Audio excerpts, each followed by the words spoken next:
नमस्ते फौजी wife YouTube चॅनलमध्ये तुमचे मनापासून स्वागत। कालच्या व्हिडिओला खूप छान असा प्रतिसाद दिल्याबद्दल तुमचे खूप खूप धन्यवाद।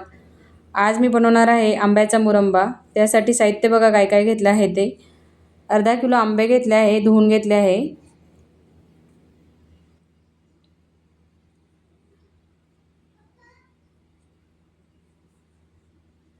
अर्धा किलो आंब्यासाठी आपल्याला 400 ग्रॅम साखर घ्यायची आहे। जर आंबे जास्तच आंबट असेल तर 500 ग्रॅम साखर घ्या। मी 1.5 कप कपाने मोजायचं झालं तर 1.5 कप साखर टाकणार आहे। यासाठी थोडंसं काळं मीठ घेतलेलं आहे। थोडंसं काळं मीठ टाकायचं। काळ्या मिठानं खूप छान अशी टेस्ट येते। काळं मीठ जर नसेल तर साधं मीठ वापरा। 4 ते 5 विलायची घेतली आहे कुटून। थोडासा दालचिनीचा तुकडा घेतला आहे। सर्वात पहिले आपल्याला आंब्याची साल काढून घ्यायची आहे।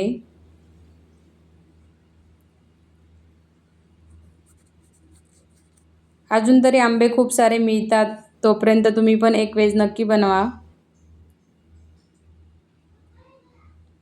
आंब्यामध्ये खूप सारे विटॅमिन असतात।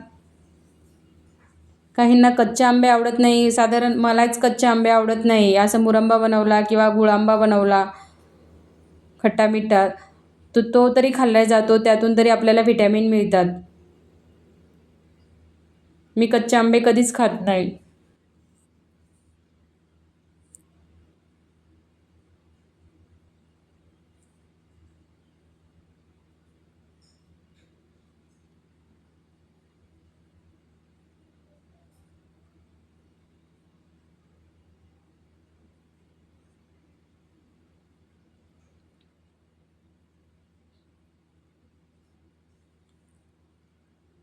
अशाच पद्धतीने सर्व आंब्याची साल काढून घ्यायची।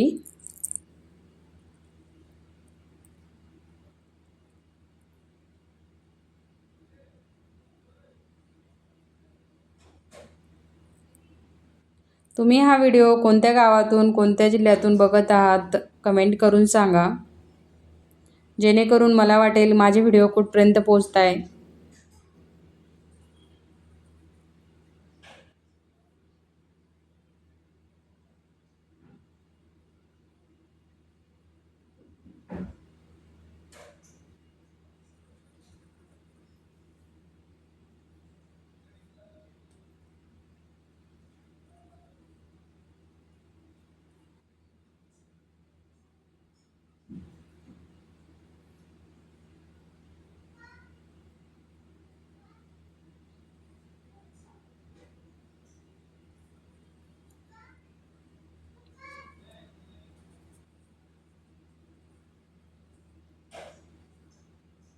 आंब्याची साल काढून झाली आहे। यासाठी किसून घेण्यासाठी किसणी घ्यायची। किसणी जास्त बारीक घ्यायची नाही, अशा पद्धतीची किसणी घ्यायची, छोटी किसणी घ्यायची नाही। आंबे किसून घ्यायचे।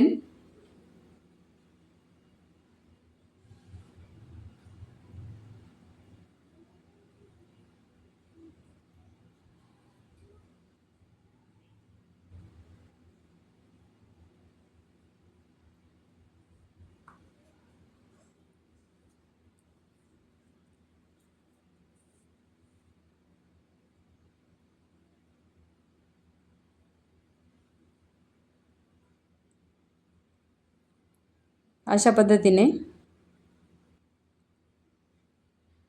सर्वच आंबे किसून झालेत। एक आंबा थोडासा पिकलेला वाटला, त्याच्यामध्ये कढई ठेवली आहे तापायला।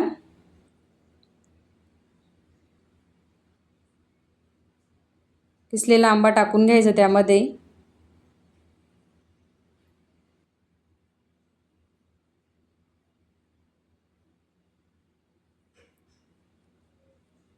माझ्या व्हिडिओमध्ये काही टिप्स पण असतात, व्हिडिओ शेवटपर्यंत बघा।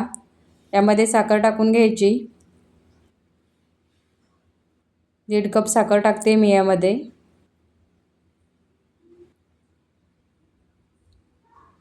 आणि चांगली मिक्स करून घ्यायची।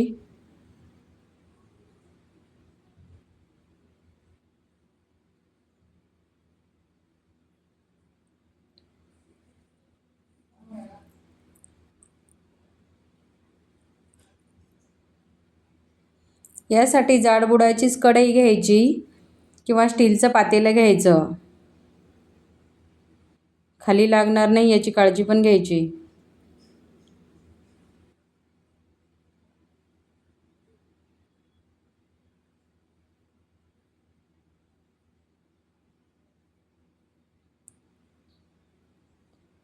यामध्ये सुरुवातीला साखर वितळून जाते. यामध्ये थोडासा कलर घालते मी, चिमूटभर.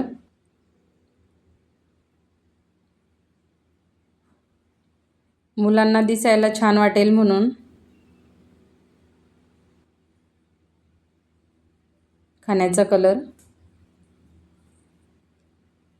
आपल्याला हे जोपर्यंत शिजून घ्यायचं आहे, एकदम एकतारी पाक होत नाही तोपर्यंत.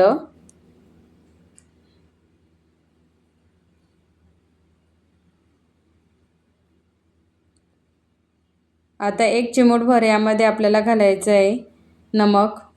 मीठ घालायचं आहे, काळं मीठ. काळं मीठ नसेल तर तुम्ही साधं मीठही टाकू शकता, पण टाका.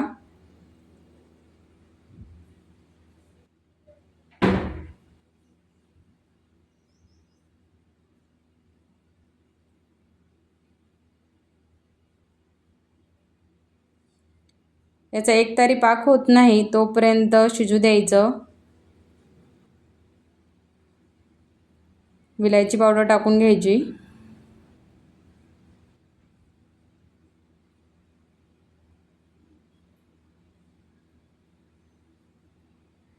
दालचिनीचा तुकडा टाकून घेतलाय.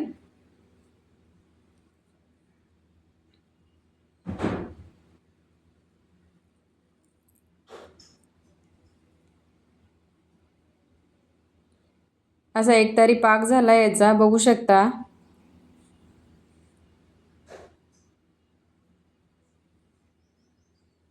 गॅस बंद करायचा आणि याला थंड होऊ द्यायचं.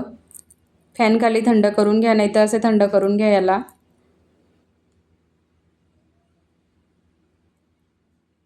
थंड झाल्यानंतर काचेच्या बरणीमध्ये भरून ठेवायचं.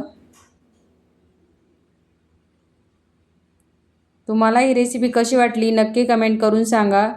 व्हिडिओ आवडल्यास व्हिडिओला लाईक, शेअर करा, सबस्क्राईब करा. भेटू आपण पुढच्या ब्लॉगमध्ये. जय जिजाऊ.